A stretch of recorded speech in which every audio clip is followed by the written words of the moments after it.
Hi all.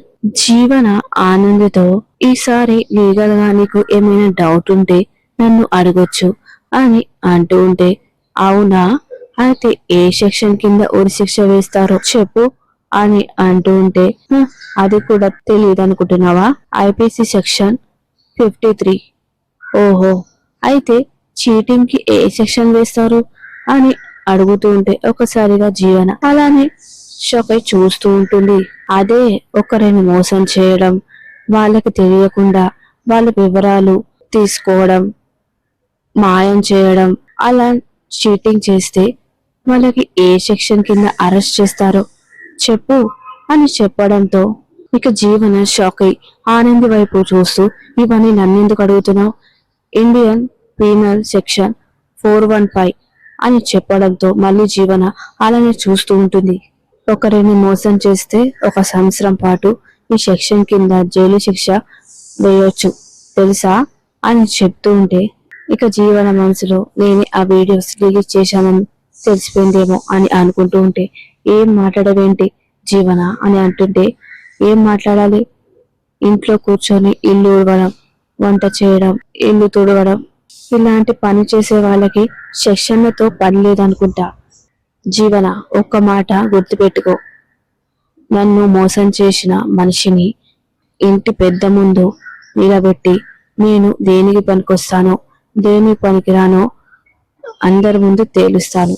Sorry, నన్ను మోసం చేసే మనిషికి బాగా తెలిసొస్తుంది అని చెప్తూ ఉంటే ఇక జీవన అలానే చూస్తూ ఉంటుంది. బాగా అలసిపోయి ఉంటావు కదా జీవన, వెళ్ళి రెస్ట్ తీసుకో అని చెప్పి అంటూ ఉంటే ఇక జీవన మనసులో దీంతో కాస్త జాగ్రత్తగా ఉండాలి అని చెప్పి జీవన అక్కడి నుంచి వెళ్తూ ఉంటుంది. జీవన, నాకు నీ మీదే బాగా డౌట్ గా ఉంది, నువ్వే ఏదో చేసుంటావు అని చెప్పి అనుకుంటూ వెళ్తూ ఉంటే అప్పుడే ఇక సీతన్ అక్క అక్క అని చెప్పి ఇక ఆనంద్ దగ్గరికి వస్తుంటాడు. ఏమైంది సీతన్, ఎందుకు ఇలా వచ్చావు అని ఆనంది అంటూ ఉంటే, చైత్ర ఫోన్ చేసింది అక్క. ఏమన్నది? చైత్ర వాళ్ళమ్మకి నువ్వు 48 అవర్స్ టైం ఇచ్చావు కదక్క, 48 అవర్స్ అయిపోగానే వాళ్ళమ్మ డిసిషన్ మారలేదంట, వెంటనే చైత్రను తీసుకొని ఊరెళ్ళిపోయింది అని చెప్తూ ఉంటే ఒకసారిగా ఆనంది షాక్ అయి అలానే చూస్తూ ఉంటుంది. చైత్ర నాకు కాల్ చేసి అమ్మ ఈ ఊర్లో నుంచి వెళ్ళిపోమని అంటుంది. నాకు ఏం చేయాలో అర్థం కావడం లేదు, నువ్వు లేకుండా నేను బతకలేడు అని చెప్పిందక్క. ఇప్పుడు వాళ్ళమ్మ చైత్రను తీసుకొని ఊరు వదిలి వెళ్ళిపోయింది. ఎక్కడికి వెళ్ళిపోయిందో ఎటు వెళ్ళిపోయిందో కూడా తెలియదు అని చెప్పి అంటుంటే ఇక ఆనంది టెన్షన్ పడుతూ అలానే చూస్తూ ఉంటుంది. అక్క, ఇప్పుడు చైత్ర ఊరు వదిలి వెళ్ళిపోయింది, ఎటు వెళ్ళిపోయిందో, అసలు చైత్ర వాళ్ళ అమ్మ చైత్రని ఎక్కడికి తీసుకెళ్ళిందో అర్థం కావట్లేదు అక్క. చైత్ర ఇప్పుడు వెళ్ళిపోతే నేను చైత్రని మిస్ అవుతానక్క, నువ్వే ఏదో ఒకటి చేయాలక్క అని అంటుంటే, నేను ఏదో ఒకటి చేస్తాను కానీ నువ్వు ముందు వెళ్ళి రూమ్ లో కూర్చో, నేను చైత్రకి ఫోన్ చేస్తాను. అక్క, చైత్రకి నేను ఫోన్ చేశాను, ఫోన్ స్విచ్ ఆఫ్ వస్తుంది, వాళ్ళ ఇంటికి వెళ్ళి చూస్తే డోర్ లాక్ చేసి ఉంది అని అంటుంటే, ఇప్పుడు ఏం చేయాలి అక్క? నీ మీద నేను ఓప్స్ పెట్టుకున్నాను, నీ మీద నేను నమ్మకం పెట్టుకున్నాను, ఏదో ఒకటి చెయ్యక్క. సరే నేను చేస్తాను కానీ ముందు నువ్వు వెళ్ళి రూమ్ లో కూర్చో. ఇప్పుడు ఆమె జీవన చూస్తే నీ మీద అనుమానం కాస్త ఇంకా ఎక్కువ అవుతుంది, మళ్ళీ నీ ప్రేమకి ప్రమాదం అని అంటుంటే, సరే అక్క, నేను వెళ్ళి రూమ్ లో ఉంటాను, నువ్వు ఏదో ఒకటి చెయ్యక్క అని సీత లోపలికి వెళ్తూ ఉంటాడు. చైత్ర చైత్ర, నేను నీకు కాల్ చేసి చెప్పమన్నాను కదా, ఎక్కడున్నా చైత్ర అని ఆనంది అనుకుంటూ ఉంటుంది. ఇక ఇక్కడ చైత్ర పూర్ణిమని ఇద్దరిని తీసుకొచ్చి పోలీస్ స్టేషన్ లో పెడతారు. ఇక పూర్ణిమ ఎస్ఐతో, మేడం, నేను ఏ దొంగతనం చేయలేదు, మీకు దండం పెడతాను, మమ్మల్ని వదిలేయండి అని అంటుంటే, ఏంటి వదిలేసేది, నువ్వెందుకు చేస్తావు ఆ దొంగతనం, నీ కూతురుతో చేయించుంటావు, నేను ఏ దొంగతనం చేయలేదు అని చైత్ర అంటుంటే, ఏయ్, ఎందుకు అరుస్తున్నావు నువ్వు? కానిస్టేబుల్ వెంటనే దీన్ని తీసుకెళ్లి జైల్లోకి వెయ్యి అని చెప్తూ ఉంటే, మేడం మీకు దండం పెడతాను, నా కూతురు ఎలాంటి దొంగతనం చేయలేదు మేడం, నా కూతురు అమాయకురాలు అని చెప్పి అంటుంటే, తప్పు చేస్తేనే కదా పోలీస్ స్టేషన్కి వచ్చేది, కానిస్టేబుల్ వెంటనే దీన్ని లోకప్లో వేయండి అని చెప్పి అంటుంటే ఇక ఇద్దరు లేడీ కానిస్టేబుల్ వెంటనే చేతిలో చేపట్టుకొని జైల్లో వేస్తూ ఉంటారు. ఇక పూర్ణిమ దండం పెడుతూ అమ్మ మీకు దండం పెడతాను, కూతుర్ని వదిలేయండి, అది ఏ తప్పు చేయలేదు, అది ఏ దొంగతనం చేయలేదు, మీకు దండం పెడతానమ్మా అని పూర్ణిమ బతిమలాడుతూ ఏడుస్తూ ఉంటుంది. ఇక లేడీ ఎస్ఐ బంగారం రేట్లు ఎలా పెరుగుతున్నాయో దొంగతనాలు కూడా అలానే పెరుగుతున్నాయి. ఇల్లు లేదు, రోడ్డు లేదు, హాస్పిటల్ లేదు, ఎక్కడ పడితే అక్కడ దొంగతనాలు జరుగుతూనే ఉన్నాయి. ఇంతకు ముందు రైల్వే స్టేషన్ లో బోర్డు పెట్టే వాళ్ళం ఇక్కడ దొంగతనం జరుగుతుందని. ఇప్పుడు ఎక్కడ పెట్టాలో కూడా తెలియటం లేదు, అంతలా బరి తెగించారు. ఎక్కడ పడితే అక్కడ దొంగతనాలు జరుగుతున్నాయి. అమ్మ మీకు దండం పెడతాను, మేము ఏ దొంగతనం చేయలేదు, అసలు మీది ఏ ఊరే అని గట్టిగా అడుగుతుంటే మాది ఇక్కడ కాదు విజయవాడ అని పూర్ణిమ చెప్తుంటే ఇక్కడికి ఎందుకు వచ్చారు, దొంగతనం చేయడానికి వచ్చారా?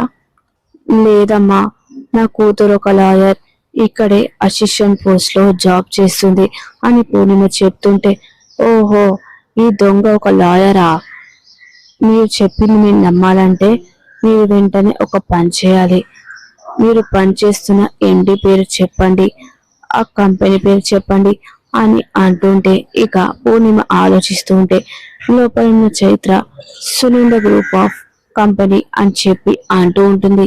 ఆవిడ ఫోన్ నెంబర్ చెప్పండి, అప్పుడు ఆవిడ ఇక్కడికి వస్తే మీ పుట్ట కదా నేను నమ్ముతాను.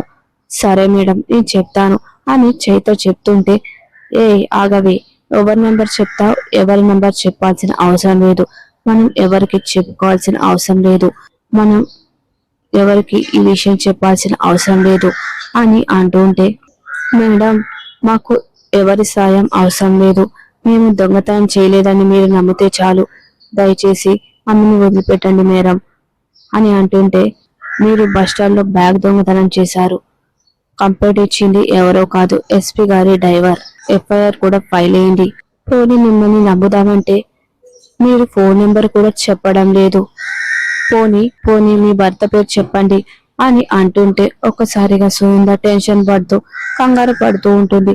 ఇక మనసులో చైత్ర ఇదే ప్రశ్న నన్ను జీవితాంతం వెంటాడుతుంది అని చెప్పి అనుకుంటూ ఉంటుంది.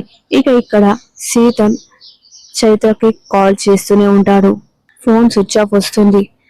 ఎక్కడ వెళ్ళిపోయావు చైత్ర, నేను ఎక్కడని వెతకాలి అని చెప్పి అనుకుంటూ ఉంటే వెంటనే ఇక సీతనికి వీడియో రూపంలో నోటిఫికేషన్ వస్తూ ఉంటుంది. ఇదేంటి, నేను ఫోన్ చేస్తుంటే ఈ నోటిఫికేషన్ ఒకటి డిలీట్ చేద్దామంటే ఇది వస్తుందేంటి, ఇది లోకల్ వీడియోలా ఉంది అని చెప్పి చూస్తూ ఉంటాడు. ఇక వెంటనే అందులో చైత్ర పూర్ణిమ ఇద్దరు అందరూ వీడియో తీసిన వీడియో ఉండడంతో సీతన్ అలానే షాక్ చూస్తుంటాడు. మీరిద్దరు దొంగతనం చేశారు, కావాలని చేశారు అని చెప్పి ఇద్దరిని తీసుకుని వెళ్తుంటే ఆ వీడియోని చూసి వెంటనే సీతన్ షాక్ అయ్యి చైత్ర దొంగతనం చేయడం ఏంటి, వెంటనే నేను అక్కకి ఈ విషయం చెప్పాలి, అక్క అక్క అని చెప్పి అన్ని దగ్గరికి వెళ్తూ ఉంటాడు.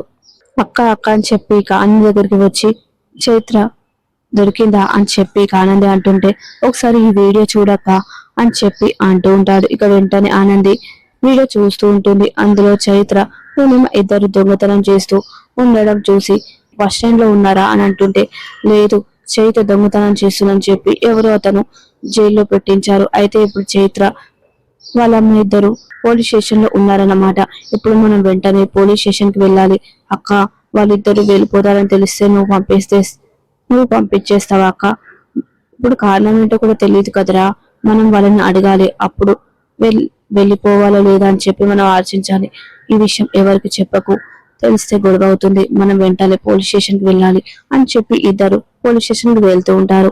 ఇక్కడ చైత్ర బాధపడుతూ ఏడుస్తూ ఉంటుంది. చూడు, నువ్వు ఎంత ఏడ్చినా లాభం లేదు, నువ్వు విజయవాడ నుంచి వచ్చావంటున్నావు, విజయవాడ నుంచి ఎంతమంది వచ్చారు, నీ ముఠ ఎంతమంది ఇక్కడికి వచ్చారు, వాళ్ళ వివరాలేంటో చెప్పు, వాళ్ళ పేరేంటో చెప్పు, నేను జడ్జి గారిని అడిగి నీకు శిక్ష కూడా తప్పిస్తాను అని చెప్పి అంటూ ఉంటే అప్పుడే ఇక ఆనంది తను దొంగతనం చేస్తే కదా శిక్ష వేయడానికి అని చెప్పి అంటూ వస్తూ ఉంటుంది. ఇక సీతన్ వెంటనే చైత్ర దగ్గరికి వెళ్ళి చైత్ర అని చెప్పి అంటూ ఉంటాడు. మేడం మీరా, నమస్తే అని చెప్పి ఇక లేడీ ఎస్ఐ అంటూ ఉంటుంది. మేడం మీరు వచ్చారేంటి, ఆ సోషల్ మీడియా వీడియోతో వీళ్ళకి న్యాయం జరిపించాలని వచ్చారా, వీళ్ళొక 420 మేడం, వీళ్ళు బస్టాండ్ దొంగతనం చేస్తూ దొరికిపోయారు. వీళ్ళు ఆ దొంగతనం చేశారు మేడం. మీ గురించి నాకు బాగా తెలుసు మేడం. మీరు ఎల్లమ్మ తల్లి బస్తీ కేసులో ఫైట్ చేశారు కదా, నేను రోజు పేపర్లో చూసేదాన్ని మేడం. మీరు ఆ బస్తీ వాళ్ళు అమాయకులు అనుకుంటున్నారా? లేదు మేడం, వీళ్ళు పెద్ద దొంగలు, పైగా పెద్ద పెద్ద వాళ్ళ పేర్లు చెప్తున్నారు అని అంటుంటే, వీళ్ళు దొంగలు కాదు మేడం, వీళ్ళు మా వాళ్ళే అని చెప్పి అనగానే ఎస్ఐ ఇక పూర్ణిమని చైత్రని ఇద్దరిని ఒకసారిగా అటు ఇటు చూస్తూ ఉంటుంది. మీ వాళ్ళేనా అని అంటుంటే, అవును వీళ్ళు మా వాళ్ళే. చైత్ర వాళ్ళమ్మ ఈ ఊరు వదిలేసి ఒక చిన్న ప్రాబ్లం వచ్చి వెళ్ళిపోతున్నారు అంతే తప్ప వాళ్ళు దొంగలు కాదు. ఆ అడావిడిలో చైత్ర తన బ్యాగ్ అనుకొని వేరే వాళ్ళ బ్యాగ్ తీసుకుంది. చైత్ర నా దగ్గరే పని చేస్తుంది, తను నా దగ్గర అసిస్టెంట్ గా పనిచేస్తుంది, తను దొంగ కాదు అని చెప్పి అంటుంటే, సారీ మేడం, నేను వీళ్ళు దొంగలు అనుకున్నాను, మీరు వాళ్ళు మీ మనుషులు అనుకోలేదు అని చెప్పి అంటూ ఉంటుంది. ముందు చైత్రని రిలీజ్ చేయండి అని ఆనంది అంటుంటే, సరే అని చెప్పి ఇక ఎస్ఐ అంటూ ఉంటుంది. ఇక ఇక్కడ శశికాంత్ టెన్షన్ పడుతూ పూర్ణిమ ఎక్కడికి వెళ్ళిపోయిందో ఏంటో, సునంద వార్నింగ్ ఇవ్వడంతో పూర్ణిమ ఎక్కడికైనా వెళ్ళిపోయిందో, ఎక్కడికి వెళ్ళిపోయిందో, ఏం చేస్తుందో అర్థం కావడం లేదు అని చెప్పి అనుకుంటూ ఉంటాడు. కనీసం నాకు చెప్పిన వెళ్తే బాగుండేది, ఆఖరిసారి నా కూతురు నేనే చూసుకునేవాణ్ణి అని అనుకుంటూ వెంటనే ఫోన్ చూసుకుంటూ ఉంటాడు. ఇక అందులో చైత్ర పూర్ణిమ ఇద్దరు దొంగతనం చేస్తున్న వీడియో కనిపించడంతో, ఇదేంటి పూర్ణిమ దొంగతనం చేసిందా, పూర్ణిమని పోలీస్ స్టేషన్ లో పెట్టారా, వెంటనే నేను పూర్ణిమని చూడడానికి పోలీస్ స్టేషన్ కి వెళ్ళాలి, అక్కడ ఏం జరుగుతుందో ఏంటో అని చెప్పి కంగారుగా వెళ్తుంటే, అప్పుడే ఇక సునంద ఎక్కడికి వెళ్తున్నారు అని చెప్పి శశికాంత్ దగ్గరికి వస్తూ ఉంటుంది. ఇక సునందని చూసి శశికాంత్ అక్కడే ఆగిపోతూ ఉంటాడు.